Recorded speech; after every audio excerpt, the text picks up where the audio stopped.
Andrew in Ontario is saying he's a children's pastor.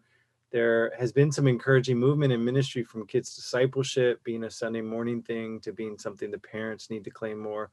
The pandemic has forced us to push discipleship back into our homes.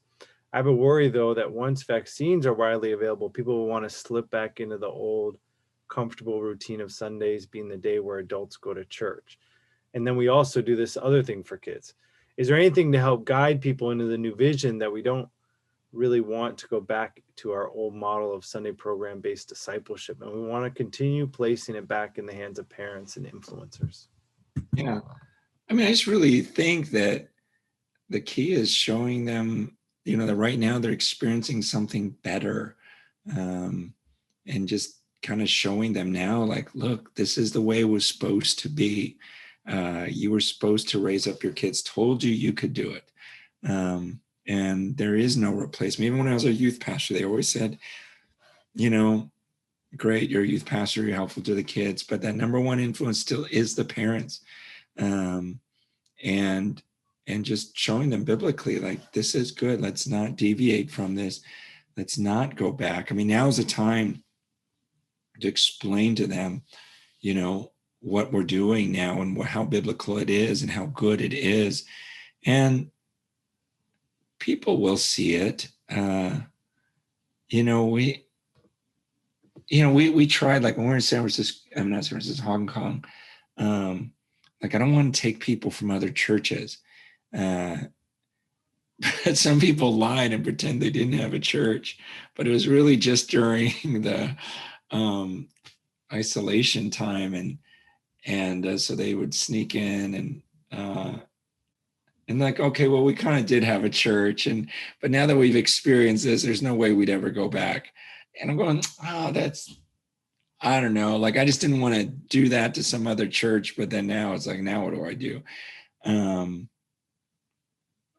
But they're like, well, how do you expect me to go back?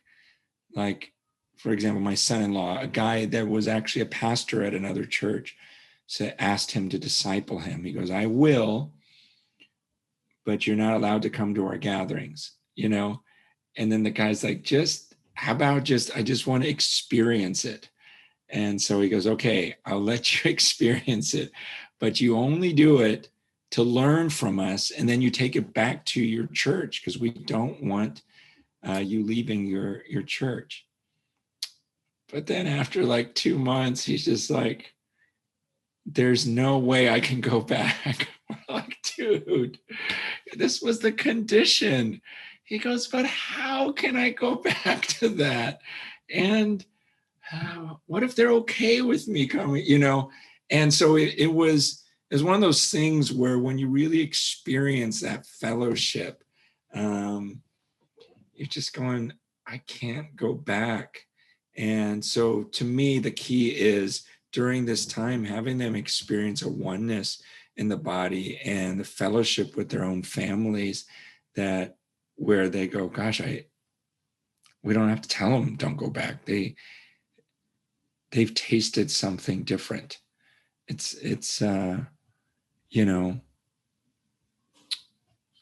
had this fish burrito for lunch today. It was so good.